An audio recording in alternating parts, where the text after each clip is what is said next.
سلام بچه‌ها، امیدوارم حالتون خوب باشه. این ویدیو حال و هواش یه مقدار با ویدیوهای دیگه فرق میکنه. امروز میخوایم در مورد یک پروژه متفاوت با یه آدم متفاوت با یه شکل متفاوت صحبت بکنیم که ببینیم این پروژه ها چجوری شکل گرفتن و چه تاریخچه عجیب غریبی داشتن. بریم سراغ ویدیو. خب دکتر خودت بگو. قربون شما. من داستان به قول معروف طولانی دارم. درسمون که تموم شد، خب می‌خواستیم وارد بازار کار بشیم. گفتیم بشینیم بخونیم تخصص بگیریم. یه 2 سال نشستیم برای تخصص خوندیم، حالا با به حال همسر و یه دوقلو و سخته. 2 سال برای تخصص خوندم. بالاخره دوستان لطف کردن تو وزارتخونه سوالا لو رفتش و چه سالی؟ سال 87 و 88 88. سوالات خیلی بد لو رفت، انقدر ضایع لو رفت که متاسفانه ما نتونستیم تخصص قبول شیم. دوستای منم که خیلی خونده بودن با نمره‌های بالا، حالا منم نمرم خوب بود، به یه رشته مثلا جراحی شهرستان من میرسیدم. دوستای من با نمره‌های بالای 400 سر از رشته‌های پایینی مثل بیوشی در آورده بودن. اون وقت بیوشی خیلی نمرش پایین بود، گرچه الانش هم پایینه، بیوشی اطفال. و یکیش روانپزشکی کرمانشاه قبول شد، اصلا نرفت، خیلی نمرش خوب بود و رتبه افتضاح. ما هم دیگه دیدیم با همسر و 2 تا بچه کوچیک دیگه با این وضعیت دیگه نمیشه درس خوند و اصلا هیچ ضمانتی وجود نداره. اون وقت باید قرض و قله میکردم، میشستم میخوندم، هزینه خانواده رو میدادم دیگه. عطایش رو به لقایش بخشیدیم و چسبیدیم به کار. اومدیم وارد کار بشیم. خب من پزشکی بودم که تا سربازیمو تمام کرده بودم، سربازیمو تهران بودم. دیدیم امتیاز تهران نداریم، خب بر خوردیم تو شرکت‌های دارویی. ولی خب من با شرکت‌های مولتی نشنال شروع کردم، خب زبانم بد نبود، مسابقه خوب دادم و قبول کردن دیگه. پله‌های ترقی رو ما تو شرکت‌های مولتی نشنال دارویی طی کردیم. خب از شرکت‌های بزرگی مثل روش سوئیس، آسترازنکا که واکسن آسترازنکا رو همتون میشناسید، صنوفی فرانسه. اولین شرکتی که رفتی چند سال بعد از حالا این داستان کنکور و اینا بود؟ بلافاصله بعدش آسترازنکا بود. یعنی همون سال وارد کار بله شد. دیگه، اصلا دیگه یعنی اولا چیزی هم دست ندادی. وقت تلف شده خیلی نداشتم واقعیتش، جز اون 2 سالی که وقتمو تلف کردم واسه تخصص خوندم دیگه. اونم اشتباه کردم، من شرمنده خانواده‌ام هستم، تیم من آخه من یه ویدیو دیگه هم دارم در مورد دانشگاه که گفتم آدم بیفته تو کار خیلی موفق تره. ما اینجا تو پزشکی هم یه تاییدیه شنیدیم. بله دقیقاً همینطوره. یعنی اصلا یه دری که می‌بینیم بسته است دیگه نمونیم پشتش چک و لغت بخوایم بکوبید، نه ولش کنیم بریم سراغ یه در دیگه. دقیقاً کل جریان همین بوده دیگه. بعدش هم که دیگه خب تجربه‌ام که بیشتر شد تو صنعت فارما و دارو، تو شرکت‌های مولتی نشنال دارویی که واقعا رگوله هستن، قانون دارن اونجا، واقعا چیزی به اسم کامپلاینس به معنای خاص، به معنای متفاوت با بازار ایران وجود داره و هر نوع بیقانونی رو بدون شک پیگیری میکنن و این لذت بخش. واقعا میبینین که اینقدر همه چیز ضابطه‌منده. وارد شرکت امژن شدیم بعد از شرکت صنوفی فرانسه که من اونجا مدیر مارکتینگ بودم تو فیلد اونکولوژی یا داروی سرطان. شرکت امژن که خودم مثلا جزو مؤسسینش تو ایران بودم، با 3 نفر شروع شد، رشد خیلی خوبی داشت، به خصوص فیلد اونکولوژی که مسئولش خودم بودم. و بعدش شدم کانتری هد رادیولوژی تجهیزات شرکت بایر آلمان تو ایران که یکی از بزرگترین شرکت‌های دنیاست عملاً. تو چند تا شاخه کار میکنم، کشاورزی هم، دارویی هم، مواد اولیه. حالا قدیمی‌ها پدرامو میدونن، فرش می‌خواستن بخرن میگفتن الیافش الیاف بایره. مواد اولیه‌اش واقعا تو دنیا معروف بود، داروییش هم واقعا جزء تو رنکینگ جزء 10 تا اول دنیاست. و دیگه بعد بایر خوردیم به آقای ترامپ و برجامو پاره کرد و بایر هم بالاخره چون قسمت تجهیزات قطعات ممکن بود از کشورهایی که ناخواسته و اینا از جای مختلف بیاد که بالاخره ما تو کشورمون خیلی با قضیه هپی نبودیم، عملا گفت ما دیگه نمیتونیم تو ایران کار بکنیم، بازار امریکا هم به خاطر شماها نمیتونیم از دست بدیم، یونیت تعطیل. خلاصه دیگه تو همون دوره ترامپ هم من با استرالیا کار میکردم. یه شرکتی بودیم که فریلنسی از پروژه میگرفتیم از اون ور. دقیقاً ترامپ اومد کارمون باش تموم شد. البته ما که من شما که با هم میدونیم آمریکا هیچ غلطی واقعا نمیتونه بکنه. آره ولی نمیدونم چی شد که یه دفعه یه دفعه همین اون برگر رو که پاره کرد همه چیز استاپ شد. بازم البته ما میدونیم واقعا امریکا هیچ غلطی نمیتونه بکنه. بله. هیچ چیزی که بعدش به خاک سیاه نشستیم دیگه. من واقعیت قضیه این بود که من در طول 20 سال بعد از فارغ التحصیلیم من طبابت کردم و پرکتیس کردم منبع درآمد من نبود. من به صورت واقعا عاشقانه و به صورت فان طبابت میکردم، فقط به خاطر اینکه به عنوان یه طبیب بمونم و بلد باشم چجوری درمان کنم، بلد باشم کارهای پزشکی رو، نشم یه پزشکی که صرفا مدرکش رو گرفته و رفته تاجر شده. به این علت من مطالعه همیشه داشتم، کارم آن آف انجام میدادم. آخر هفته هم بعضی وقتا بیکار بودم، دوستان مسافرت میرفتم، مطبشون من میشستم میدیدم، اورژانس کار میکردم. ولی در طول هفته معمولا با شرکت‌های دارویی که توش کار میکردم مشغول بودم، استراتژی مینوشتم، بیزنس پلن مینوشتم، تیم رو منیج میکردم، فروش حواسم بهش بود، مارکتینگ رو منیج میکردم، قسمت مدیکال مدیر علمی بودم خیلی جا و معمولا در طول هفته اینجوری بود. آخر هفته که وقت داشتم معمولا به پرکتیس پزشکی میپرداختم. ولی بعد از این داستانایی که پیش اومد دیگه ما چسبیدیم به کار خودمون، گفتیم یه سالی هم با شرکت‌های دارویی ایرانی کار کردم که واقعا قانون توشون خیلی تعریف شده نیست. قانون مدیر عامل شماست، قانون صاحب شرکته، هر چی ایشون گفتن شما بگید چشم. چیزی به اسم کامپلاینس اصلا معنی نمیده. خدای شما صاحب شرکت و هر چیزی که از شما بخواد چه قانونی چه غیر قانونی باید انجام بدید. اینه تفاوت شرکت یک ایرانی که به قوانین دنیا کانکت نیست و قانون کپی رایت توش معنی نمیده و کلاً به عنوان یه دهکده دور افتاده از اون دهکده اصلی جهانیه. تهش میشه همین دیگه، تهش میشه بیقانونی بدون ضابطه و یک فرده که تصمیم میگیره. این قانون نیستش که تصمیم میگیره. یه قضیه هم یه بار برام تعریف کردی، کدومی که داروی سرطانی و خب این قضیه که زیاده شر شد و یه مقاله‌ای رو کردی و اون خیلی قضیه جالبی بود. اگه من نداره بگو. معنی که نداره، چون من الان دیگه کارمند اون شرکت نیستم. ببینید یه دارویی بود مال یکی از شرکت‌ها، رو نمیخوام اسم ببرم، یه کلینیکال ترایال، یه مطالعه اولیه داشت. بله برای سرطان سینه بود و این دارو اون شرکت اصلی یک مطالعه داشت، بر اساس اون مطالعه نتیجه گیری کرده بود و از FDA مجوز تایید گرفته بود، توی سازمان غذا دارو امریکا، که باید پروتکل این درمان 51 هفته باشه، هر 3 هفته تزریق بشه، یعنی 17 تا تزریق. اون زمان خیلی چه سالی؟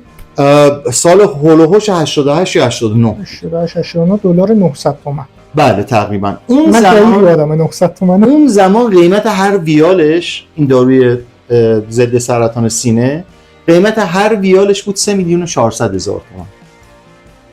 الان چنده؟ و بیمم نبود. الان من دیگه فکر میکنم بالا 40-50 میلیون هر ویالش دیگه.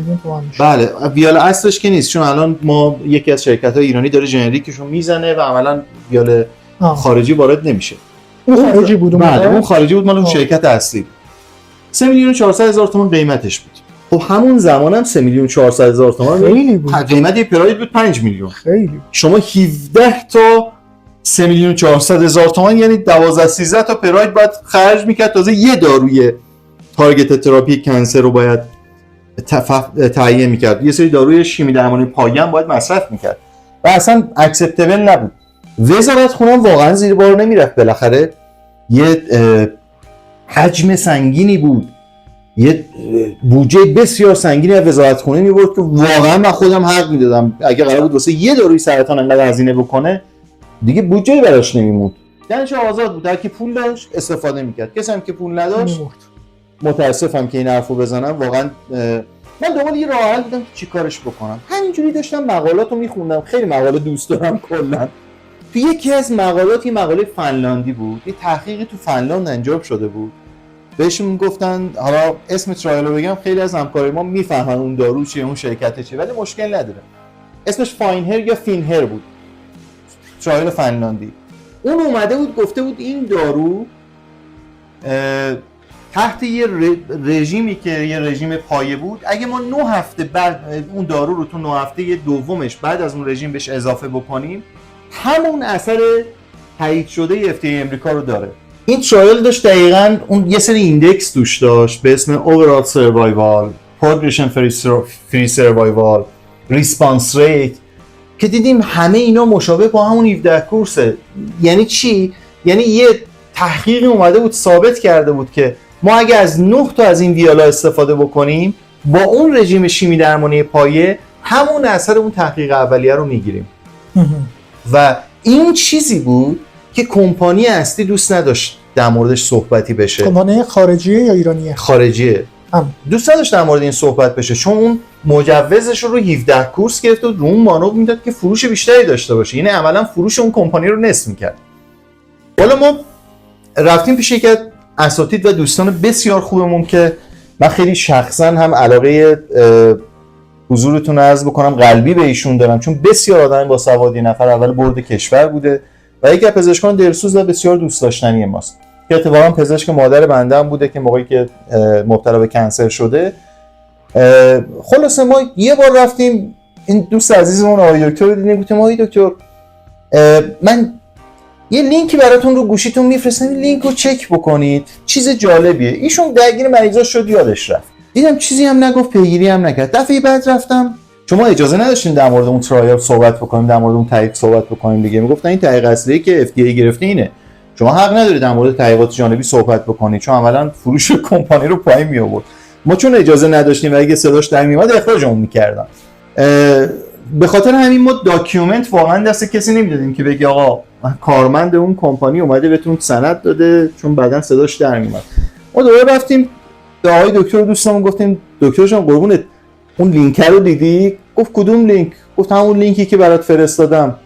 باز کرد، یادم نیست واتساپ بود اون وقت چی بودش، بالاخره باز کرده لینک رو زده، خیره شد توش، ابسترکتشو خوند، یه خورده جلوتر رفت، گفت این خیلی خوبه. گفتم خب نظر لطفتونه، من نمیدونم، نظر شما شرطه. هیچ وقت من نمیخواستم تایید بکنم، میخواستم خودشون. گفت این ببین داره میگه 9 هفته همون اثر رو میده. گفتم بعد یه همچین چیزی گفته. گفت میدونی یعنی چی؟ گفتم نه نمیدونم یعنی چی. گفت این یعنی که وزارتخونه میتونه بیمه‌اش کنه، این هزینه‌شو نصف میشه دیگه، تو توان وزارتخونه ما هم هست. گفتم من نمیدونم، اون تصمیم شماست، از من شما چیزی نشنیدید. خلاصه اون آقای دکتر خیلی آدم به قول معروف کسی بود چون بسیار سواد بود، با سواد بودن ایشون. خب به طب یکی از پزشکان مورد اعتماد وزارتخونه بودن و ایشون رفت و اون دارو رو 9 تا کورس 70% بیمش کرد. رفت به وزارتخونه، گفتن به وزارتخونه گفتن آره ما میتونیم رو تحقیقات مثلا 9 تا ویالشو بیمه کنیم، ولی 17 تا رو واقعا بودجهشو نداریم و 9 تا ویال بیمه شد. یکی از کارهایی که خودم کرده بودم و واقعا اولا بهش افتخار میکنم چون خیلی‌ها تونستن درمان بشن با اون دارو. 70% اون هزینه رو وقتی بیمه پرداخت میکنه و 30% از طرف بیماره و اون 30% هم اون زمان خیلی از بیمه‌های تکمیلی کاور کردن. خب یعنی و عملاً خیلی از بیمارا هزینه پرداخت نکردن، در صورتی که وقتی بیمه پایه نباشه خیلی از بیمه‌های تکمیلی هم زیر بارش نمیرن یا یه درصد کمی رو پرداخت میکنن. و این جزء کارهایی بود که ما نوشتیم تو لیست ثوابایی که بعداً طلب داشته باشیم و رفتیم شما بوده داستان شد نشد. آقای دکتر که میدونن کار من بوده، خب من اولا هینتو بهش داده بودم ولی شرکت نفهمید. خب بیشتر از اونی که من قرار باشه که کارمند یه شرکت باشم با اون شرکت بخوام روش تعصب داشته باشم و اولویت من باشه، اولویت اون مردم ما بوده که راست حسینی بگم چند سال بعدش مادر خودم هم به اون بیماری مبتلا شده. این واقعیت قضیه است، اینو باید در نظر بگیریم. ما اصلا نمیتونیم بگیم برای بیمار اتفاق افتاده، برای همسایه هم اتفاق افتاده، یه روزی ممکنه برای خودت و اعضای خانواده خودت اتفاق بیفته. و این جزء کارهایی بود که کرده بودم و خیلی خوشحالم که الان بهش افتخار میکنم. حداقل دعای 4 نفر پشت سرمون. خب بعد شرکت‌های دارویی، بعدش هم که تحریما، بعد شرکت دارویی ایرانی. بله یه سال با ایرانی‌ها کار کردم، البته با شرکت ایرانی کار کردم که بسیار شرکت موجهیه، واقعا یکی از اساتید خود بنده است. من خیلی بهشون شخصا قلبا بهشون ارادت دارم. 1 سال باشون کار کردم ولی چون می‌خواستم بیزنس خودم رو راه بندازم از شرکت جدا شدم. بعد از اون یه چند ماهی با شرکت کار کردم دیدم واقعا دیگه نمیشه، چون اینا به هیچ چی پایبند نیستن متاسفانه. و کلا جدا شدم و کلینیکو شروع کردم. دیگه به صورت حرفه‌ای کلینیکو شروع کردم. قبلا به صورت پارت تایم بود ولی دیگه گفتم من دیگه پا توی شرکت دارویی نمیذارم تا موقعی که واقعا قانون به این مملکت برنگشته و رقابت با شرکت‌های خارجی هم برنگشته. یعنی باید شرکت خارجی در کنار شرکت ایرانی باشه و رقابت بکنه تا کیفیت بالا بره، وگرنه میشه مثل همین ماشین سازی ما. دقیقاً. خب عملاً هیچ رقیبی ندارن دیگه، با قیمت‌های بالا دارن میارن میفروشن، ماشینای بی کیفیت تولید میکنن و در طول چند سال گذشته سمند همون سمنده. بعد چند سال اون موقع رو مطب کار می‌کردی بعد از شرکت‌ها؟ بعد از شرکت‌ها دیگه مطب هم زیبایی بود اونجا. ببینید اولش جنرال و زیبایی بود. من همه چی میدیدم. خب اولش تو کرج بودم، واقعا توی منطقه بودم که باید همه چی میدیدم چون مردم اون منطقه نیاز داشتن. بعدش واقعا واسم رفت آمد سخت شده و دیگه نتونستم ادامه بدم این مسیر رفت آمد بکنم. دیگه اومدم کلا تهران و تهران اومدم دیدم واقعا حالا تو محلات تهران انقدر همکارای مختلف از داخلی و پزشک عمومی تو اورژانس و غیر اورژانس و کلینیکا هستن که واقعا نیاز نیست. اون منطقه واقعا نیاز داشت که من فقط دیگه دارم کار پوست و زیبایی انجام میدم. سایمد چه سالی چجوری شروع شد؟ اصلا چی شد که شروع شد؟ حالا من اون موقع با دکتر آشنا نبودم. من از تقریبا فکر کنم 2 سال بعد از اینکه سایمد لانچ شد سر یه پروژه‌ای که الان نمیتونم درباره‌اش صحبت بکنم با دکتر آشنا شدم. سایمد که اسمش میاد، گرچه ما اسم پروژه جدیدمون هم سایمد گذاشتیم ولی واقعیتش تمام اون خاطرات تلخی که من تو اون 1 سال داشتم جلوی چشم رژه میره، بلایی که سر من اومد. سایمد از کجا شروع کنم؟ اصلا چی شد به این فکر افتادی که این کارو بکنی؟ یه پزشک چی میشه که یهو میگه من اپلیکیشن بزنم؟ خب ببینید من یه چیزی تو بیوگرافیم باید اضافه بکنم به بحثمون. خب من تو شرکت‌های مولتی نشنال بین‌المللی دارویی کار کرده بودم. اونا رو آموزش کارمنداشون بسیار بسیار حساس بودن، به خصوص رو آموزش مدیراشون. و من خب دوره‌های مختلف مارکتینگ رو تو بهترین مؤسسات دنیا تو کشورهای مختلف گذرانده بودم. در نتیجه همه اونا رو کنار هم دیگه بذاریم یک ویوی بهم داده بود، یک دید مارکتینگ بهم داده بود که بسیار بسیار برای من ارزشمند بوده و خیلی تو کار کمکم کرد. خب بعدش هم که با اون همه حالا سرتیفیکیتی که به در و دیوار آویزون کردیم که بالا شرکت‌های آموزشی بیزنس مختلف بوده، خب من دانشگاه تهران رفتم، دوره دی بی ای هم گذروندم، اولا دکترای کاربردی بیزنس هم گذروندم. اونجا هم خیلی دوره خوب و جذابی بود با اساتید ایرانی و همه اینا یه ویوی بهم داده بود. حالا برمیگردیم به اینکه سایمد چجوری شکل گرفت. من تو شرکت امژن که بودم خب ما استی نداشتیم، عملاً باجت مارکتینگ واقعا به اون صورت نداشتیم. من همش تو فکر بودم که چطور میتونم یک شرکت جدید و یک تعداد داروی جدید رو که واقعا یونیک بود تو دنیا و واقعا این دارو نظیری نداشت و میتونست خیلی ها رو نجات بده، چجوری میتونستم به همه بشناسونم. خب من بیشتر از این که دید تجاری داشته باشم، دید مدیکال و علمی داشتم و چون پزشکم بودم و الان تو صنعت دارو واقعا تعداد پزشکا انگشت شماره. اون زمان دوره ما عهد دقیانوس بوده، ما تعداد پزشکا زیاد بود که اکثرا از کشور رفتن، فقط ما چند نفری شاید به عنوان پزشک تو فارما موندیم که اونا هم حداقل از فارما اومدیم بیرون. خب به طبع شما وقتی یه دارویی رو میخوایم پرزنتش کنی، وقتی پیش پزشک میری، اون پزشک میبینه با همکار خودش طرفه، صرفا با یک عامل فروش طرف نیست، به بازاریاب نیست. دقیقاً. و وقتی میخواد باش بحث بکنه لذت میبره، وقتی در مورد دارو صحبت میکنه میبینه همکارشه و کاملا بالین و بلده، کار بالینی بلده و میتونه باش صحبت بکنه. به خاطر همین اون وقت واقعا اساتید ما، همکارای خوب ما خیلی پذیرا بودن این قضیه رو و همیشه استقبال میکردن. وقتی میرفتیم مطبشون میشستیم گپ میزنیم، واقعا عزت و احترام داشتیم، خیلی خیلی تحویلمون اون وقت میگرفتن و ما مشکلی واقعا نداشتیم به خاطر اینکه همکارشون بودیم. وقتی که من به عنوان مدیر انکولوژی امژن، شرکت امژن امریکا که شرکت بایوتک بود، داروهای بیولوژیک تولید میکرد، جزو 2 تای اول دنیا هم هست الان تو داروهای بایوتک. خب من بیزنس یونیت منیجرش بودم. وقتی میخواستم شروع بکنم یه لکی رو، یک نقص و کاستی رو واقعا تو کشور حس کردم و اون نقص اطلاعات بروز بود.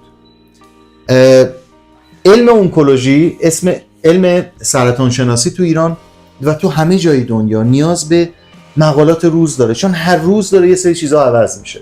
حالا همکارای اونکولوژیست ما دقیقاً اینو میدونن. هر روز مقالات جدید، هر روز اپرووالای جدید، تاییدیه‌های جدید از سازمان غذا و داروی امریکا، همه این چیزا جدید بوده. هر روز ما باید مقاله می‌داشتیم و این مقاله به خاطر اینکه ما عملاً کردیت کارت یا دبیت کارت بین‌المللی نداریم، خب پزشکای ما نمیتونستن آنلاین این مقالات رو خریداری بکنن. فشارهای اقتصادی هم از همون موقع شروع شده بود و خیلی از دانشگاه‌های ما که اکانت می‌خریدن که از طریق دانشگاه بتونن به ژورنال و مقالات اکسس داشته باشن، دیگه این سرویس رو نمیدادن به خاطر اینکه هزینه دلاری براشون داشت و مشکل براشون بود. رایگانش هم پیدا نمیشه. نه رایگانش واقعا تو نت نیست. نه رایگانش تو نت نبود. یه سایتایی بود به اسم سایها بود، سایتای روسی، اینا هر از گاهی میذاشتن ولی اونام کامل نبود.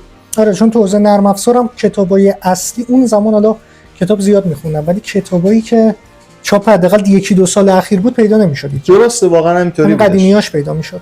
و اصلا بحث مقاله، شما ببینید یه مقاله الان 35 تا 40 دلار رو نت قیمتشه. یه 4 تا برگه اونی که اونم شما یه مقاله بخرید 40 دلار، 4 6 تا 22 میلیون و 400 هزار تومان، واقعا یه چیز عجیب و غریب بود. و اگر هم حتی اگه ما دبیت کارت هم داشتیم با توجه به درآمد ما، درآمد روز پزشکا برای یه مقاله 2 میلیون و 400 هزار تومان واقعا اصلا صرفه اقتصادی نداشت و همه بی خیالش میشدن.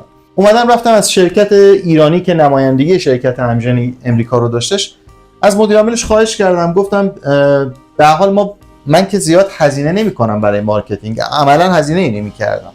گفتم فقط 1-2 تا خواهش ازتون دارم. 1-2 تا ژورنال من میخوام. ژورنالای اصلی اونکولوژی رو 1000 خورده دلاره. شما اینو واسه من تهیه بکنید. من میخوام شروع بکنم. ما که کپی رایت نداریم تو ایران، اولا درمون بسته است دیگه. دنیا ما کاری نداره، ما با دنیا کاری نداریم. گفتم میخوام اینو بذارم که همکاران اونکولوژیست استفاده کنن. اون موقع یک گروه تلگرامی ساخته بودم. خب شماره خیلی از اونکولوژیستای خوبی کشور رو داشتم، حداقل اونایی که شناخته شده تر بودن 70-80 درصدشون داشتم. یک کانال تلگرامی ساخته بودم و اینا رو به اون کانال اد کرده بودم و بهشون خبر داده بودم که من میخوام ماه به ماه همه شماره های ژورنال JCO که مال انجمن اونکولوژی امریکا هستش، من میخوام ماه به ماه براتون بزنم. اون مهمترین ژورنال اونکولوژی بود و من وقتی اکانتش رو شرکت تهیه کرد و به من داد و اینا، من ماه به ماه میرفتم تمام مقالاتش که مربوط به یه شماره بوده، یه مجله ماهیانه بوده دیگه، همه‌شو میذاشتم تو کانال به ترتیب تر و تمیز. استقبال فوق العاده بود. یه جوری بود که انگار واقعا جامعه علمی کشور آتش اینو داشت که این اطلاعات رو واقعا دم دست داشته باشه. طوری که یکی از اساتید خوب بنده که واقعا جزو برادر بزرگتر ماست و من خیلی دوستش دارم، از اساتید دانشگاه ایران خودمون بودش. من فکر می‌کنم الان دیگه آخرش باشه بازنشسته شده باشه. خیلی حرف قشنگی زد، خیلی دل من نشست، چون من دقیقاً با این قضیه مشکل داشتم. شرکتو می‌بردن گیفت میدادن به پزشکا، کیف چرمی می‌خریدن، فلش بهشون میدادن و خیلی از پزشکا واقعا در شأن خودشون نمیدن. یعنی چی 2 تا فلش آورده؟ یا مثلا یه سری ماگ میآوردن که میدادن خونه بچه‌هاشون باش فلش من دیدم تو یه سری ماگ میآوردن فلان میدادن دست بچه‌هاشون تو خونه بازی می‌کردن، اصلا خودشون دستشون نمی‌گرفتن. حالا این قضیه هم چون ممکنه ندونن، شرکت برای اینکه مخ پزشکا رو بزنن که داروهاشون رو بفروشن بهشون هدیه میدادن. یکی از این هدیه‌ها فلاش‌های گیگی بود. از انصاف خارج نشیم، با این چیزا پزشکو نمیشه خرید. آره. واقعیت من واقعیت هم همینه دیگه. خب برندینگ می‌کردن، اسم دارو رو مارک‌ها رو لیوانا می‌زدن، مثلا 2 تا فلش می‌دادن اسم دارو روش بود، یا تو فلش‌ها اطلاعات می‌ریختن، اطلاعات پزشکی می‌ریختن میدادن به پزشک. ولی واقعیتش اینه که خیلی این کار ارزشمند نبود. من خودم جزو مخالفای این کار بودم. ولی خب عملاً کارمند اون شرکت‌ها بودیم دیگه. هر وقت اعتراض می‌کردیم، اگه زیادی ادامه میدادیم میگفتن بشین سر جات، شما نمیدونید. ولی وقتی این کارو کردم، اون آقای دکتر یه بار جایی گفتن که اگه یه نفر یه کار درست تو این شرکت رو کرده باشه، امید احمدیه. یه چیزی که واقعا ما نیاز داریم، یه کار درست انجام داده. خیلی استقبال شده بود از این قضیه یه مدت گذشت دیدم همه دوست دارن، همه تشکر میکنن و اصلا اون زمان شاید وجهه علمی من جلوی پزشکا خیلی خیلی بالاتر رفته بود، خیلی احترام بیشتری جلوشون داشتم و خیلی وقتا میشستیم مقاله رو با هم میخوندیم، راجع به قسمت‌های مختلف مقاله با هم دیگه بحث میکردیم. هم برای خودم لذت بخش بود، هم برای پزشکایی که باشون کار میکردم. این قضیه بعد از چند ماه یه ایده‌ای رو به ذهنم آورد که گفتم که ببینید این واقعا یه نقصانه، یه کاستی بزرگه تو این مملکت. اگر من بتونم این کار رو برای همه رشته‌های تخصصی بکنم و چون رو همکارای پزشکم واقعا تعصب داشتم که این اطلاعات پزشکی واقعا باید رایگان دست پزشک برسه، اگه من بتونم یه همچین کاری بکنم و این اطلاعات، این مقالات، این ژورنالا رو به دست همکارا برسونم، یه کار بزرگی باید تو این مملکت یکی باید انجام بده. به جرئت بگم این ایده رو 8 سال تو ذهن خودم پروروندمش و یه زیتون خام بود که نیاز بود پرورده بشه، چون باید فیچر واسش میذاشتی، چیزای مختلف باید بهش اضافه میکردی. من یادمه که شاید به مدت 8 سال اگر بخوام غلو نکنم، اگه نگم هر شب، شاید هفته 4 شب 5 شب واقعا به این ایده فکر میکردم. حتی برای خودم صفحه بندی کرده بودم و اینا رو جمع کردم. اون زمانم واقعا هزینه برنامه نویسیشو نداشتم. خب هزینه برنامه نویسی خیلی بالا بود، پول نداشتم و نهایتا اینو من با یه شرکت که شما میشناسین اینو برنامه نویسیشو تمام کردیم. برنامه نویسیش هم واقعا 1 سال طول کشید تا آپشن‌های مختلف رو بهش اضافه بکنیم، چون دائما آپشن‌های مختلف رو بهش اضافه کردیم. یه نرم افزار حجیم و سنگین شده بود ولی عملا تمام رشته‌های تخصصی پزشکی رو پوشش میداد. موقعی که من استارتش رو زدم با 20 تا رشته تخصصی شروع کردم. ولی اینو داخل پرانتز بگم، قبل از اینکه من نرم افزار خودم و شرکت خودم رو بزنم، این ایده رو من در اختیار یه شرکت دیگه گذاشتم که باشون کار میکردم، مثلا کارمندشون بودم، همون شرکت ایرانیه که 1 سال باشون کار کرده بودم. خیلی دوستشون دارم، خیلی هم براشون احترام قائلم، چون هنوزم که هنوزه اون نرم افزار اسمش رو گذاشته بودیم پی دی مت، هنوزم که هنوزه اون بنده خدا اینقدر نرم افزار براشون ارزش داره، با اینکه هنوزم داره کار میکنه. هنوز داره کار میکنه. اون زمان معاون مدیر عامل شرکتی که دوستان صمیمی من، دوست 30 ساله من بودن، خدا بیامرزه آقای دکتر خاکی نژاد، و بد نیست من یه یادی ازش بکنم، شهرام عزیزو که هر وقت به یادش میافتم واقعا داغ دلمون تازه میشه. کم سن بودیم و متاسفانه ایشونو به خاطر سکته قلبی از دست دادیم. اون وقت من ایده رو رفتم به شهرام گفتم، چون من دیرکتور اون شرکت بودم، شهرام معاونت مدیر عامل رو داشت. شهرام خیلی خوشش اومده بود چون اونم مثل من پزشک بود، گفتش که بیا راش بندازیم. گفتم راه بندازیم. خب ایده از من بود، سوپرویژن از من بود، طراحی از من بود، دادیم به تیم برنامه نویسی شرکت، اونا برنامه نویسی کردن. ولی خب من به شرکت پیشنهاد داده بودم که بیایید تو همه لاین‌های پزشکی راه بندازیم، ولی خب شرکت عملاً 2-3 تا دارو تو 2-3 تا لاین داشت. گفت برای ما صرفه اقتصادی نداره که ما بخوایم تو همه لاینا، نیازی هم نداریم، ما فقط می‌خوایم رو لاینایی که خودمون دارو داریم روش کار می‌کنیم بذاریم. به خاطر همین بود که چون من علاقه داشتم واقعا، چون ایده شخصی من بود و بدون هیچ چشم داشتی من در اختیار شرکت گذاشتم. گفتم من مشکلی ندارم، شما با همین 2-3 تا لاین ادامه بدین، پس من میرم از شرکت بیرون، میخوام شرکت خودم رو بندازم و تو همه لاین‌های تخصصی با آپشنای بیشتر، با یه ورژن پیشرفته‌تر من اینو راه بندازم. و اونا الان جزء بهترین دوستای من هستن که من خیلی بهشون ارادت دارم. بعد از شهرام عزیزم اونا پی قضیه رو گرفتن، هنوز دارن متخصصای خوب دارن ازش استفاده میکنن تو اون 2-3 تا لاین تخصصی. منم جدا شدم اومدم تو تقریبا 20 تا لاین تخصصی. من نرم افزار رو به اسم سایمت راه انداختم و این شده بود پایه شکل‌گیری سایمت از یک کسی که کار نرم افزاری نکرده بود، ولی به عنوان یک پزشک که توی شرکت دارویی نیازهای جامعه پزشکی رو درک کرده بود، براش این پروژه جذاب بود، چون بعدش دومی، بعدش سومی و بعدش اون پروژه اصلی که شما در جریانش هستید که تاییدیه گرفته از یکی از کشورهای خوب دنیا ادامه پیدا کرد. و فکر کردم که این واقعا نقطه قوت منه و شاید واقعا جزء اینترستای من باشه که توش استعداد داشته باشم و شاید این استعداد در هر کسی نباشه. یه مقدار بیشتر توضیح بده، شاید بعضیا متوجه نشن. حالا خیلی در مورد ریزش نگو. نه ریزشو نمیگم، ولی اینو اگه قرار باشه بگم باید قبلش اون بلایی که سر سایمت سر من اومد و واقعا در موردش صحبت بکنم. اگه بگم سر سایمت چه بلایی آره. سرم آوردن. خب اول از همه سایمت کی لانچ شد؟ سال 97 یا 6؟ نه سایمت سال 98 فکر میکنم لانچ شد. 98. آره. سال 98 ما 97 شروع کردیم. بله فکر میکنم 98 سایمت لانچ شد. 97 دقیقاً سالی که من برنامه‌نویسی شروع کردم. خب و 98 لانچ شد، داشت کارشو انجام میداد. استقبال نگم براتون اینجا رو بهت بگم جالبه. سال 97 که من برنامه‌نویسی رو شروع کردم، برای اولین بار نشستم با یه پروژه‌ای بود به اسم همکلاسی. این پروژه رو ما از یکی دیگه تحویل گرفته بودیم که من این شخص رو هیچ وقت ندیدمش، فقط می‌دونستیم یه آدمی هست که این کدو زده، حالا ما داریم ادامهش میدیم. سال 99 که من رفتم توی شرکت جدید، این پروژه رو تو رزومه اون شرکت دیدم، پرسجو کردم، دیدم مدیر عامل اون شرکت همون برنامه‌نویسی بودی که من اون پروژه رو سال 97 برای اولین بار گرفته بودم. دنیای برنامه‌نویسی اینقدر کوچیکه. بله اصلا بعد 2 سال حرفه‌ای کوچیکه. برنامه‌نویسی که من پروژه رو ازش تحویل گرفته بودم شده بود مدیر عامل اون شرکت. ببینید من برای سایمت واقعا تبلیغاتی نکردم. یه نرم افزار با ارزش، با اطلاعات علمی خوب، با کلی آپشن برای داروهای مختلف، ریپورت عوارض جانبی، حتی آپشنایی برای اسپانسرشیپ برای دانشجویان پزشکی، برای دانشجویان دوره دستیاری پزشکی، تخصص پزشکی. این نرم افزار فوق‌العاده بود. من الان واقعا دارم در موردش صحبت میکنم دلم میسوزه.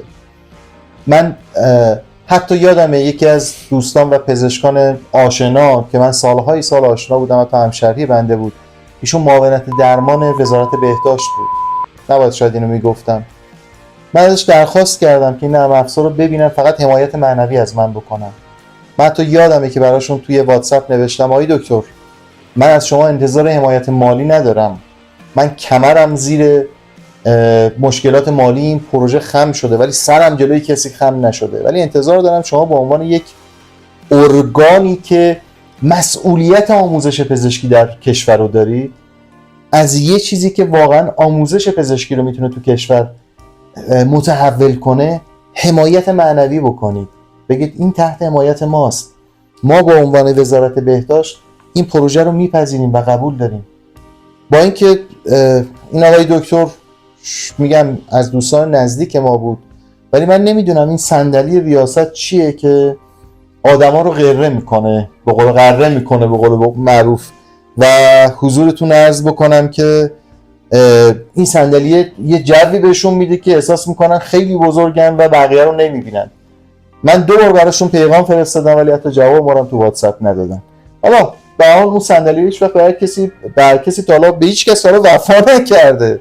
ایشون هم مثل بقیه به حال جابجا شدن، ولی من میخوام بگم که شاید اگه تو یک کشور دیگه بود خیلی بهای بیشتری به این پروژه میدادن و میگفتن خدا خیرش بده که بستری رو فراهم کرده که داره این اطلاعات پزشکی رو به رایگان در اختیار همکاراش میذاره، کاری که دانشگاه‌های ما با اون همه بودجه نمیتونن انجام بدن و بودجه اون کارو بستن چون نمیخوان پول اضافه خرج بکنن و اولویت‌های مهمتری دارن. حالا این بنده خدا اومده مجانی داره براشون این کارو میکنه، پس حداقل ما تحت حمایت خودمون بگیریمش، زیر بالا پرش رو بگیریم، کمکش کنیم اگر یه جایی به حال نیاز به حمایت معنوی داره. ولی دقیق متاسفم، واقعا متاسفم، من هیچ کمکی از وزارت بهداشت نگرفتم، با اینکه جزئی سراغ یکی از مدیرای وزارت بهداشت رفته بودم. نرم افزار سایمت تو برام یه چای بریزم برات بیاریم؟ نه بذار یه تیکشو بگم حالا چایی هم اینجاش ترسناکه. نه بذارید من بگم این کابوسه تموم بشه، از این کابوسه بگذریم. خب من واسه هیچ تبلیغی نکرده بودم، صرفا یه پیجی تو لینکدین داشت که خانواده سایمت 1000 نفری شد، خانواده سایمت 2000 نفری شد، تمام کاربرای سایمت پزشک بودن و این بعد از 2 سال 2 سال خورده‌ای به 6000 تا کاربر پزشک متخصص و فوق تخصص رسید. خیلیه. ببینید ما تو نرم افزارهایی داریم که نرم افزارهای جنرال که 50000 تا 100000 تا 200000 تا کاربر دارن، اما یه نرم افزار تخصصی رو شما برنامه‌نویسا خیلی خوب میشناسین که کاربر متخصص، مثل اینی که شما یه نرم افزار آموزشی برنامه‌نویسی داشته باشین 6000 تا کاربر حرفه‌ای روش باشن، نه افراد غیر برنامه نویس. خب این ارزش نرم افزار رو بالا میبره. مال من دقیقا همینطور بود. نرم افزار داشت کارش رو انجام میداد. یه روز ما صبح از خواب بیدار شدیم، طبق معمول اولین چیزی که باز میکردم اپ خودم رو باز میکردم. باز کردیم دیدیم بالا نمیاد. سعی کردیم چند بار امتحان کردیم، اینترنت رو خاموش روشن کردیم با VPN نه بالا نمیاد، کار نمیکنه. چون قبلا هم این قضیه پیش اومده بود، حالا با اون شرکتی که برنامه‌نویسی کرده بود بالاخره یه سری باگ بود. بله دقیقاً پیش میاد. ولی قبلا این اتفاق افتاده بود، مثلا ظرف 1-2 ساعت قضیه حل شده بود. گفتم شاید یه همچین اتفاقی افتاده باشه. با شرکت صحبت کردیم 1 ساعت 2 ساعت، یه روز 2 روز هیچ اتفاقی نیفتاد. آخرش واقعا ناراحت شدم، پیگیری کردم. تمام اطلاعات دیتایی من رو سایت شرکت محترم ابراروان بوده که خیلی من اگه دارم میگم محترم ابراروان به خاطر اینکه برای خودم شأن و شخصیت قائلم، وگرنه شرکت محترم واقعا این شکلی برخورد نمیکنه.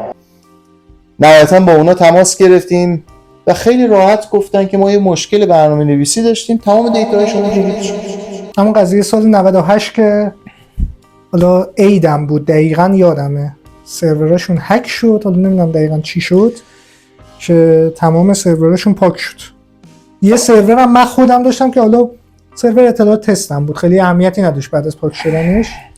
واقعا خیلی جالب بود. به راحتی گفتن پاک شد. ببینید من تو کار خودم یه حس مسئولیت و تعهدی نسبت به مراجعین خودم دارم، نسبت به کلاینت‌های خودم دارم. اگر یه جایی رو کم و کاستی داشته باشم میگم بیا من برات اصلا رایگان برات انجام میدم. اگر اشتباه کرده باشم که واویلا، میدونین چی دارم میگم، انقدر کارهای مختلف برای طرف انجام میدم تا اون دیده از ذهنش، اون دیده بد، اون خاطره بد از ذهنش پاک بشه. خیلی راحت مهندسشون برگشت گفت دیلیت شده و نگفتن آقا تشریف بیارید ما برات حلش میکنیم. آقای دکتر نرم افزار شما نرم افزار با ارزشی برای این کشور، ما متاسفیم این اتفاق افتاده. سرور اصلی من پاک شد، سرور بکاپ من پاک شد، تمام اطلاعات کاربرای من اونجا بود و من درست از اطلاعات علمیش بکاپ داشتم، ولی واقعا آخرین آپدیتی که من از اطلاعات کاربری داشتم به خاطر اون باگی که تو نرم افزار وجود داشت واقعا من کافی نبود. من اطلاعات کاربرامو دیگه نداشتم و متاسفانه نه پیگیری کردن و نه چی اتفاقی افتاد. نرم افزاری که من 10 سال براش زحمت کشیده بودم، خون دلشو خورده بودم، تمام زندگیم شرکتم ورشکست شد و به میجر دیپرشن رسیدم. حالا به عبارتی بخوایم فارسیشو بگیم افسردگی ماژور. شاید آقای مهندس شاید اصلا باورتون نشه من در هفته با 3 و 4 نوع قرص خواب آور که واقعا فیلو از پا مینداخت، من به زور میتونستم 4-5 ساعت در هفته بخوابم. به شدت ریزش مو پیدا کردم، تمام ریزش موی من مال همون دور است. مشکل چشمی پیدا کردم، مشکل بینایی پیدا کردم، شماره چشمم مثلا من عینک نمیزدم، شماره چشمم اون وقت بالا رفت و فشاری به من اومد. این افسردگی ماژور باعث شد که واقعا من 8 ماه تموم تو خونه افتاده بودم و نمیتونستم کار بکنم. و این دوران همون دورانی بود که من تو شرکت بودم. حالا من تو این پروژه نبودم ولی خب تو این شرکت بودم و دیگه بقیه شما در جریان دیگه. که تماس گرفتیم گفتیم الان چی میشه، حالا هم برای همین پروژه هم برای پروژه‌های دیگه، چون اون شرکت تمام پروژه‌اش اونجا بود، یعنی فقط همین پروژه هم نبود، چند تا پروژه دیگه هم ترکیده بود. حالا شانس که از اونها یه بکاپی بود. به ما گفتن 1 ماه اشتراک رایگان. 1 ماه اشتراک رایگان، یعنی اون زمان ببینید من 450,000 تومان بود. ببینید من نرم افزار رو با هولوش 200 میلیون تومان برنامه‌نویسی کرده بودم که بعدش که نرم افزار شروع به کار کرده 2-3 سال ازش گذشت درگیر تورم شدید شدیم و هزینه برنامه‌نویسی همون نرم افزار به 1 میلیارد تومان رسیده بود. بسیار نرم افزار پیشرفته و سنگینی بوده و 1 میلیارد هزینه برنامه‌نویسیش اون زمان بود و اینا فقط گفتن ما 1 ماه بهتون اشتراک رایگان میدیم، یعنی 2 میلیون در حق ما میخواستن لطف بکنن. بعدش هم که اون زمان 450 تومان بود جان، من دقیق یادمه سرور 450 تومان، اشتراک 450,000 تومان با اون حجمی که ما داشتیم 450 شاید. و اینکه این اتفاق هم دقیقا وقتی افتاد که ما همون پروژه‌ای که حالا آره من در مورد اون پروژه مگو رو من بدونی که اسم ازش ببرم بعد از شاهی صحبت میکنم، ولی و اون پروژه از درآمد همین پروژه بله دقیقاً، یعنی ما درآمد اون پروژه رو آوردن که من خودم اون پروژه رو زدم. اون پروژه رو زدیم و موقعی که داشتیم فکر لانچ کردن این پروژه جدیدم می‌کردیم این اتفاق افتاد و بله می‌خواستم اون پروژه پشتوانه مالی خیلی زیادی نیاز داشت. بله دقیقاً این باعث شد که کل اون قضیه استاپ شد و من درگیر واقعاً مشکلات شخصی و بیماری متاسفانه افسردگی شدید شدم. دوستان بهم گفتن چرا از دست شرکت ابراروان شکایت نکردی؟ اولا به عنوان یک سازمان بزرگ، به عنوان یک شرکت حرفه‌ای این اصلا نباید شکایتی میکردم. این وظیفه ابراروان بود که دوباره این اپلیکیشن رو سر و سامون بده و بالا بیاره و خسارت منو جبران کنه. نه تنها نکردن که حتی پیگیری هم نکردن، با پررویی تمام هم گفتن یه مشکل نرم افزاری بود، یه ماه ما به تو اکانت رایگان میدیم. حالا همه اینا به کنار، دوستان گفتن چرا شکایت نکردی ازش؟ کارشناس دادگستری وقتی اومد نرم افزار رو دید، وقتی فیچرهای نرم افزار رو دید، وقتی تعداد کاربرای نرم افزار رو دید، کدهای نرم افزار رو، به حال ایشون آدم خبره کامپیوتر بود، یه برنامه‌نویس حرفه‌ای بود کارشناس دادگستری، اومد دیدش اون زمان، یعنی آقای مهندس 2 سال پیش 3 سال 2 سال یا 3 سال پیش 2 سال و نیم پیش 7 میلیارد برای اون نرم افزار خسارت در نظر گرفت.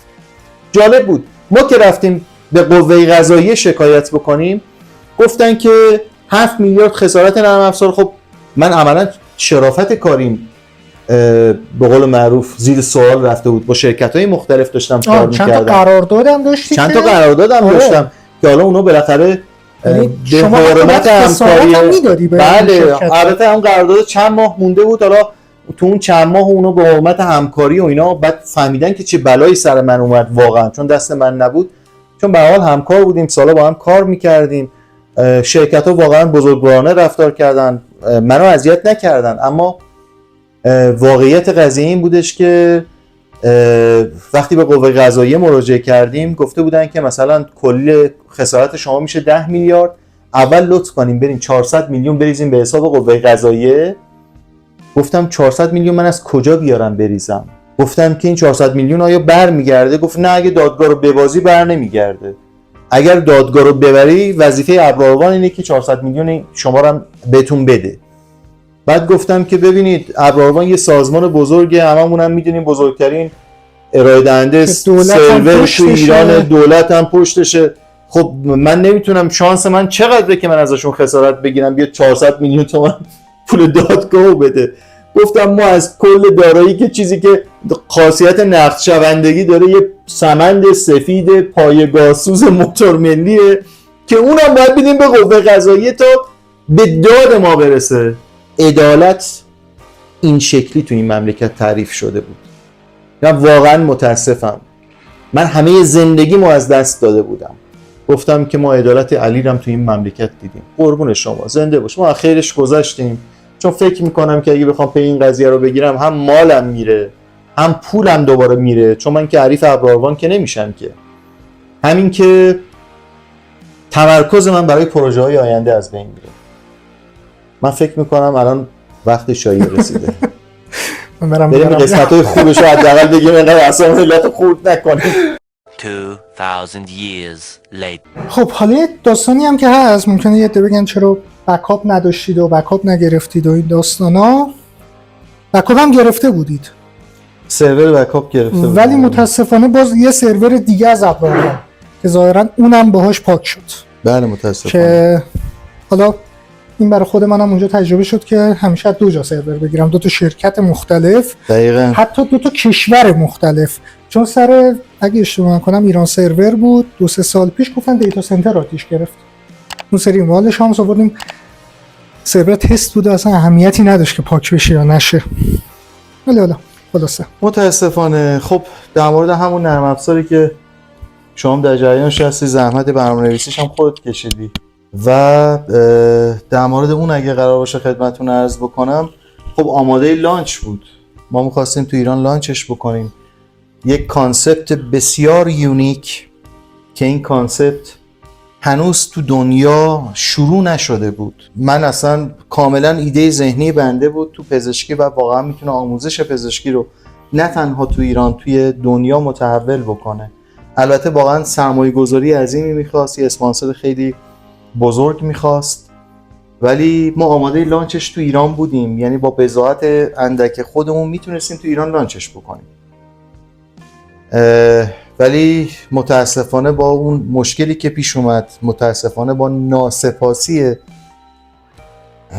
شرکت ارائه دهنده سرویس که شرکت محترم ابراروان بوده، من اصلا تصمیم گرفتم که پروژه بعدی رو اصلا تو ایران لانچ نکنم و بقیه‌اش رو فکر میکنم در جریان هستید که من برای دانشگاه بریتیش کلمبیا فرستادم، یکی از شرکت‌های تحت پوشش اون دانشگاه که همه اساتیدش یه آکادمی هستش، اساتید دانشگاه بریتیش کلمبیا هستن که می‌دونیم دانشگاه بریتیش کلمبیا جزو 3 تا دانشگاه اول بیزنس تو دنیاست، آموزش بیزنس. هولوش 1 سال من باشون منتورشیپ داشتم و چیزایی که اونا می‌خواستن من تو نرم افزار لحاظ کرده بودم تو پروپوزالم و نهایتاً جزء 3 تا پروژه‌ای بود که برای فینال رفته بود و در حضور 8 تا از اساتید بزرگ بریتیش کلمبیا به صورت آنلاین دفاع کردم از پروژه‌ام و نهایتاً پروژه من اکسپت شد و پروژه برتر شده بود بین پروژه‌های دیگه.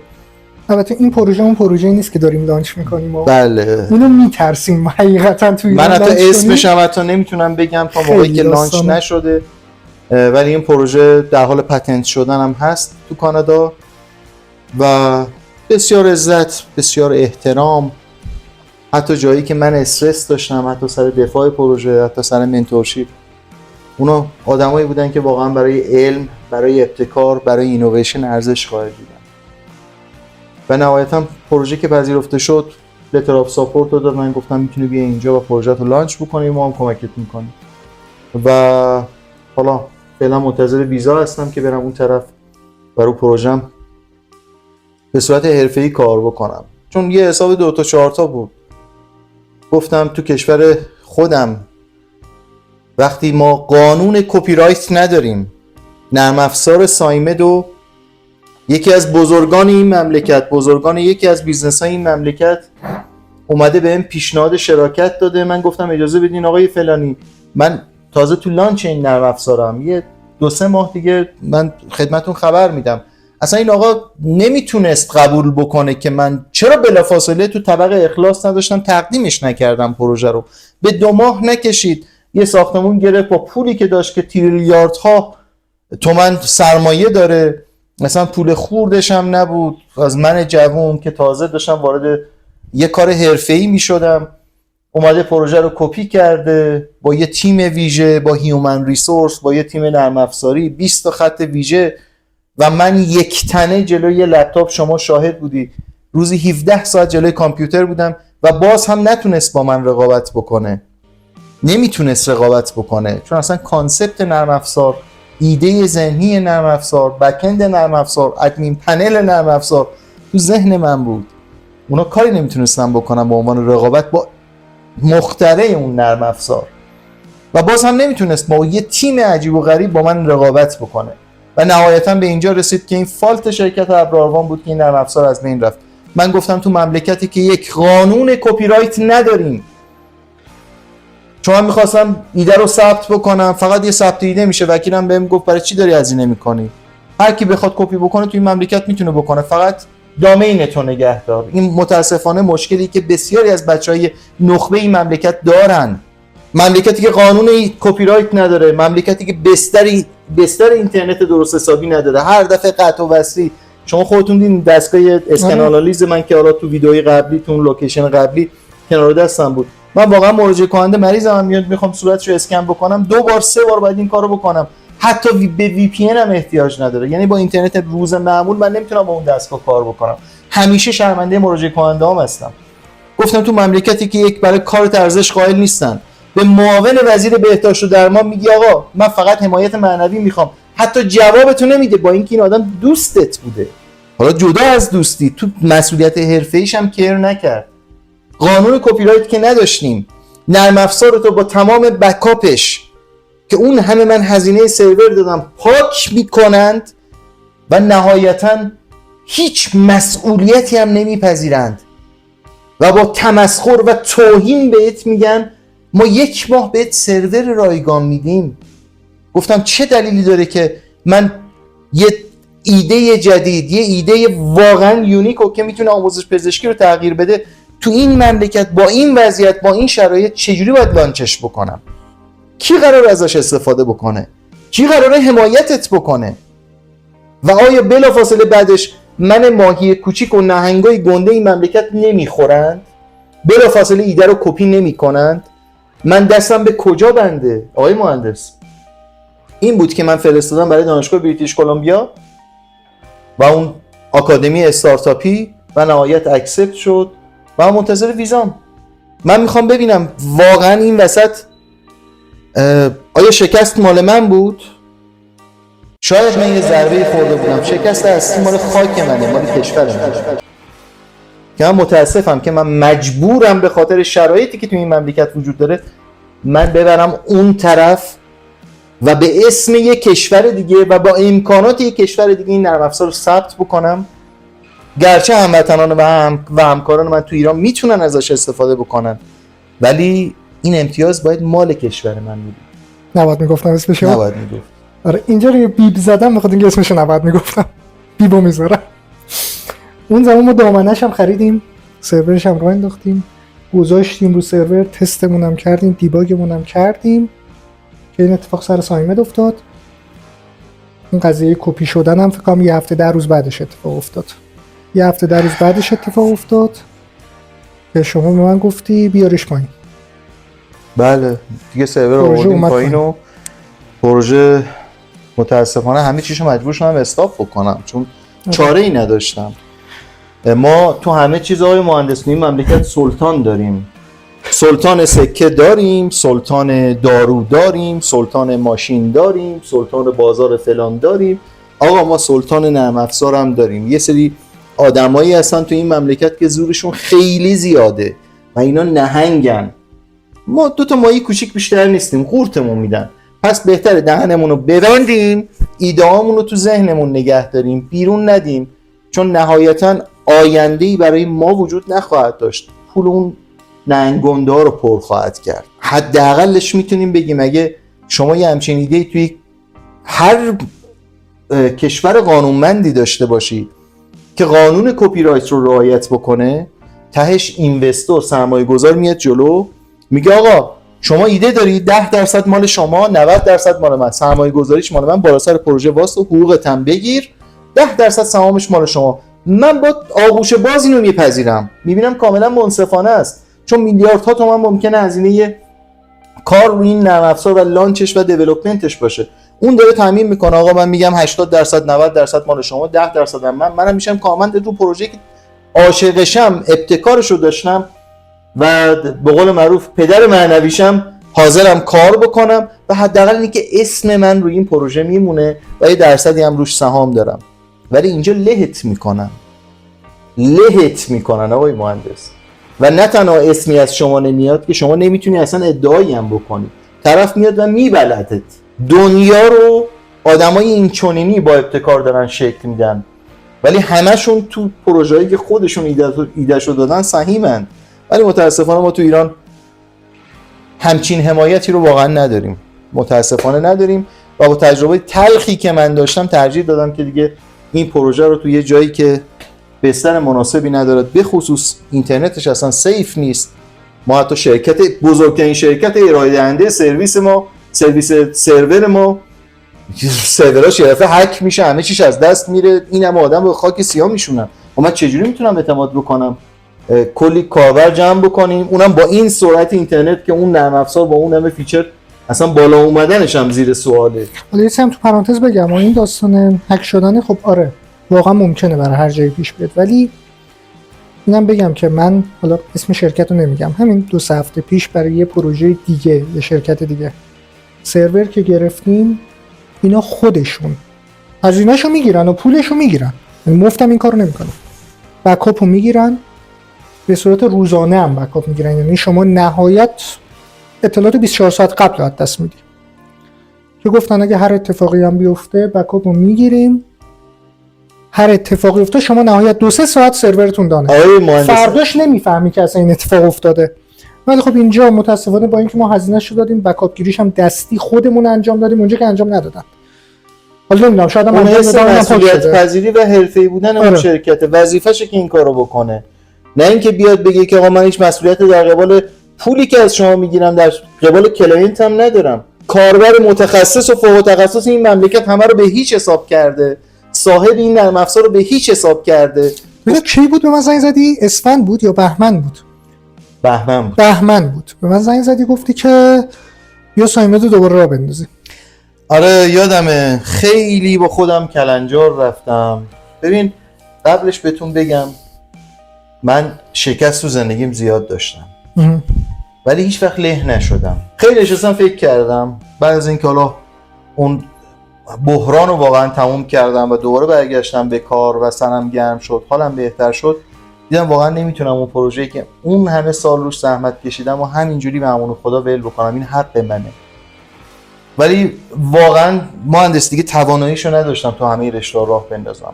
گذاشتم رو فیلد تخصصی خودم که بالاخره پوست موضوع زیبایی هستش برام دارم توش کار میکنم، رو همین فیلد دوباره این نرم افزار رو احیا بکنم به صورت حرفه‌ای با یه فیچر جدید که زحمتش هم به شما دادیم، کدنویسیش هم که دستتون درد نکنه، نرم افزار هم بسیار زیبا شده و که دیگه بتونیم ان شاءالله به خواست خدا با هم لانچش بکنیم و دیگه اون مشکلات قبلی در کنار یه آدم حرفه‌ای مثل شما که کنار بنده هستش، این یه قوت قلبی که با هم دیگه داریم این کارو انجام میدیم. من این پروژه رو که شروع کردم همون هفته اول بکاپ گیری انجام دادم. بله اینقدرم به سرعت پیش رفتیم پروژه الان آماده لانچه. آره ما بهمن شروع کردیم، تکمیل شده 3 ماه. حالا اغراق نیست خیلی چیز نیست، ولی ما بهمن که شروع کردیم آخره فروردین پروژه تکمیل شد. اپ اندروید و iOS و نسخه PWA و بک‌اند و این داستانا شده. بعضیا میگن فول استک بودم، بعده اینجا خودشو نشون میده که بتونیم یه نفری پروژه رو ببریم بالا. الان بعدش که پروژه آماده شد وسواس من سر محتوا بودش که اینو به اینجا کشونده که دیگه ظرف امروز فردا ان شاءالله لانچش کنیم با هم دیگه. نهایتا نمیتونستم از این ایده و از اون پروژه به این راحت بگذرم و بدونم اون منتظر باشم اون ایده بمیره و ترجیح دادیم که دوباره با هم دیگه شروع بکنیم و استارتش رو بزنیم. ان شاءالله که یه قدم خیلی باشه به هر حال، هم واسه جامعه پزشکی کشور و هم برای مردمی که دارن از خدمات پزشکی دارن استفاده میکنن. به هر حال با عنوان یه ایرانی یه دینی هممون به کشورمون داریم، امیدواریم که دینمون رو درست ادا کنیم. توکل به خدا. خیلی عالی. من لینک دانلود اپلیکیشن هم تو دیسکریپشن میذارم، اگه دوست داشتید میتونید استفاده بکنید. اپلیکیشن تخصصیه، به درد پزشکا میخوره، یه سری امکاناتش فقط برای پزشکا بازه. حالا قفل کردیم چون که محیط پزشکی خب باید تخصصی باشه. آره اونم به خاطر حقیقتش به خاطر اون اکراه من و وسواس منه، چون متاسفانه یه جوری شده که تو کارهای پوست و موضوع زیبایی خیلی تکنیکا وجود داره و چون حالا دوستان دیگه تو فیلدهای دیگه مثل آرایشگری و تو فیلد فیشیال و اینا یه دفعه دچار اعتماد به نفس کاذب میشن، میبینن میگن خب این کارا رو ما میتونیم انجام بدیم و انجامش میدن، کار دست ملت میدن و هر روز داریم عوارضش رو میبینیم. حتی یکی از دلایل دیگه هم این بود که چون قابلیت پست گذاشتن توی این اپلیکیشن هست، یعنی اگه یه پزشک تجربه‌ای داشت یه اتفاقی افتاده داشت میتونید مطلب ما می‌خواستیم یه سری مسائل اختصاصی بشه فقط به دست پزشکان برسه و نمی‌خواستیم مثل لینکدین بشه. الان یکی از مشکلات من با لینکدین اینه که طرف فیلم عروسیشو میذاره، تولدشو میذاره، خاطره تعریف میکنه، چیزی نامربوط. واسه این اپلیکیشن واقعا تخصصی برای پزشکی باشه و پزشکا بتونن صحبت بکنن و بقیه هم بتونن استفاده بکنن، یعنی هم آرایشگرایی هم که میگید حالا ما که ببینن داشته باشن ولی دست به اون کار نبرن، ما بتونن استفاده بکنن. حالا اگر بخوام مطلب علمیشو فقط بتونن ببینن میتونن، ولی خب اون اکانت پریمیوم هم که ما گذاشتیم کاملا برای پزشکا رایگانه و هیچ کاملا رایگانه. بله کاملا رایگانه. پزشکا با احراز هویت میتونن، قراره که احراز هویت باشه، به یه سری از اطلاعات فقط پزشکا دسترسی داشته باشن، چون به هر حال پزشکا اخلاق پزشکی رو میدونن، به هر حال پایه و فیزیولوژی و آناتومی و تمام چیزایی که مربوط به پایه علم پوست و موضوع زیبایی هستش حداقل پزشکه و میدونه و دست به کار اشتباهی نمیبره ان شاء الله. پایه و کانسپتش این بوده دیگه. حالا توکل به خدا، امیدوارم که یه شروع خیلی باشه برای همه.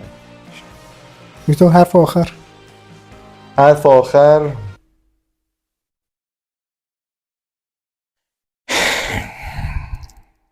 کاش بها داده میشد. من درست میگم منتظر ویزام، ولی حقیقتش دلمون هنوزم اینجاست و فقط شاید به نوعی دارم به بچه‌هام فکر میکنم که اونا برن با این همه تلاشی که من کردم تهش تو این جایگاه، و اونا میخوان چی بشن تو این مملکت با این حق کشی، با این بی‌عدالتی، با این بی‌مسئولیتی، با این بی‌قانونی. قراره اونا به کجا برسن؟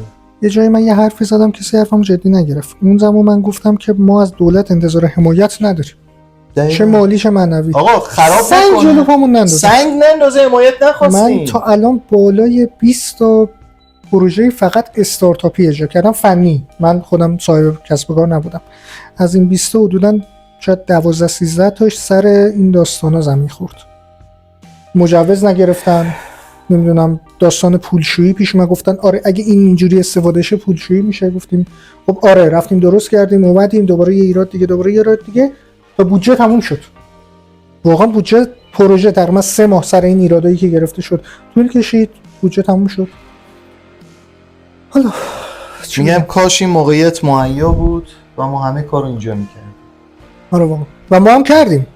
ما تمام دامنه هم رفت. ولی هیچ که نمیتونم اسمشو بگم وگرنه همین الان میتونید حتی فکر کنم سرورش هم هنوز شاید کار بکنه، ولی نشد متاسفانه. من که به شخصه تمام تلاشمو کردم مهندس، تمام تلاشمو کردم، ولی دیدم راه به جایی نمیبره و نهایتا تو این چند روز گذشته با این دستگاه فیس آنالیزمون که الان قیمتش 170 میلیونه، یعنی شما 170 میلیون دستگاه هوش مصنوعی اسکن صورت رو گرفتی تو مطب گذاشتی، ما بستر اینترنتیمون داغونه، این دستگاه نمیتونه با این اینترنت کار بکنه. من همش دارم جلوی مریضام خجالت میکشم و کسایی دارن میان در مورد بستر اینترنت نظر میدن که اصلا هیچ تخصصی تو این زمینه ندارن، اصلا سوادی هم ندارن. هر روز میان به اینترنت گیر میدن، شما هر چیزی خوبی هم توشه بدی هم توشه. آدم‌ها باید تشخیص بدن، از خوبیش استفاده بکنن، بدیاشو کنار بذارن. شما بیان فرهنگ سازی بکنین که سراغ چیز بدش نرن. اگر معادله قابل حل توسط 4 نفر نیست که نمیان صورت مسئله رو پاک بکنن. و متاسفانه ما جایی به ایران رسیدیم که صورت مسئله داره پاک میشه. بابا هم من هم شما هم تمام افراد تحصیل کرده این مملکت میدونیم یوتیوب بزرگترین دانشگاه دنیاست. من هر چیزی که نیاز داشته باشم دارم نیازامو از یوتیوب دارم رفع میکنم، از روش‌های مختلف پزشکی، از حتی ببینید تو همون تیراندازی که بودم، تفنگایی که میومد ما می‌خواستیم بازو بستش بکنیم، تعمیرش بکنیم، تمام ویدیوهای آموزشیش تو یوتیوب بود. من از اون شروع کردم تا برسم به پروسیجرهای پزشکی. همه چیز یوتیوب داریم استفاده میکنیم. بله حالا تو یوتیوب فیلم بد هست، حالا تو یوتیوب بحثای سیاسی هست، حالا تو یوتیوب 1000 تا چیز بد و خوب دیگه هم هست. آقا یوتیوب میایم فیلتر میکنیم، کلا درشو میبندیم، سرعت اینترنت رو میکشیم پایین، به کجا برسیم؟ یوتیوب بزرگترین دانشگاه دنیاست. حتی ما فیلتر کردن هم درست بلد نیستیم آقای مهندس. شاید اگه میتونستن یه فیلتر هوشمند روش میذاشتن. آقا ما به سیاست کاری نداریم. من میخوام از یوتیوب استفاده درست بکنم. آقا برای ما اون بنده خدا بستی، برای منم آخه داری میبندی؟ برای من پزشک نیاز دارم ازش اطلاعات پزشکی بگیرم.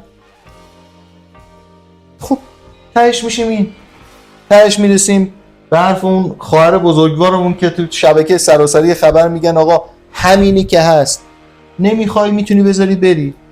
خب دیگه ایشون اعلام کردن دیگه، بالاخره مطمئنا حرف دل خیلی دیگه از عزیزان و بزرگوار رو زدن دیگه، باید قبول بکنیم دیگه. واقعا من نتونستم، واقعا نتونستم، باید ول کنم برم. واقعا متاسفم. نهایتا مهندسشون میگن انسان با امید زنده است. میگن هنوزم امیدوارم که واقعا یه سری اصلاحات انجام بشه، میگن تا یه چیزی کامل خراب نشه و نیازش احساس نشه و به این درک نرسیم که ممکنه خیلی چیزا به فنا بره، نمیتونیم درستش کنیم. و امیدوارم که دوستانی که واقعا تصمیم گیرنده هستن به این نقطه یه روز برسن و خیلی چیزا اصلاح بشه. من امید احمدی دوست ندارم از اینجا برم. دوست ندارم پروژه‌ای که به هر حال ایده ایرانیه بره اون طرف لانچ بشه. ولی متاسفانه من راه دیگه ای ندارم. لازمه این پروژه اینترنت معقوله، لازمه این پروژه ساپورت دولته، لازمه اجرای این پروژه وجود قانون کپی رایته که کسی نیاد من ماهی رو نخوره، چون من زورم به کسی نمیرسه. خب امیدوارم یه روزی همه اینا اصلاح بشه که بچهای مملکت بتونن اینجا بمونن و درست کار بکنن و بتونن نتیجه کارشون هم خودشون برداشت کنن، نه اینکه زیر دست و پای بزرگترا له بشن و حقشون به کسایی برسه که واقعا شایستگی استفاده و بهره برداری از اون پروژه رو نداشته باشن. امیدوارم که این اتفاقات بیفته و همه چیز برای همه خیر باشه. حالا به عنوان یکی که 6-7 ساله داره تو استارتاپ کار میکنه، اینا رو کامل متوجهم که بعد از این 20 تا پروژه‌ای که زدیم و خیلی هاشون سر این داستانا زمین خوردن و حالا خیلی هاشون سرمایه‌شو داشتن رفتن اونور و لانچ کردن و موفق هم شدن.